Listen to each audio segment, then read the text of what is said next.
তুমি কি কিছু বলবা? না স্যার। আতিক, জি স্যার। আসো। তুমি কি জন্য আসছো, কি বলতে আসছো সেটা আমি জানি। আমি অধিদপ্তরে গিয়েছিলাম অন্য একটা কাজে, কিন্তু তোমার প্রমোশনের ব্যাপারেও আমি কথা বলে আসছি। বিষয়টা হচ্ছে যে প্রমোশনের জন্য তো একটা পরীক্ষা দিতে হয়, তুমি তো জানো। তো সেই পরীক্ষার ব্যবস্থাটা করে ফেলেছি। তুমি পরীক্ষাটা দাও, পরীক্ষায় পাশ করে থাকলে তুমি প্রমোশনের ক্ষেত্রে একটা স্টেপ এগিয়ে থাকলে। ধন্যবাদ স্যার। স্যার আগে আমি আগুনে যাই। শহরের আগ্রহী বস্তিতে ভয়াবহ অগ্নিকাণ্ড ঘটেছে। খবর পাওয়ার সাথে সাথে ফায়ার সার্ভিসের কর্মীরা ঘটনাস্থলে উপস্থিত হয়। পুরো এলাকা ধোঁয়ায় আচ্ছন্ন হয়ে আছে। ফায়ার সার্ভিসের 10টি ইউনিট আগুন নিয়ন্ত্রণে কাজ করে যাচ্ছে। কি রে, বস্তিতে আগুন লাগছে?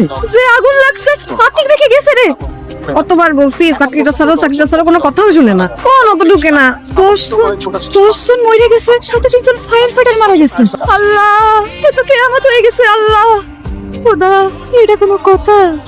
এই বিউটি, বিউটি খা, শরীরটা তো দুর্বল হয়ে গেছে তো, নে খাইলো। না খাই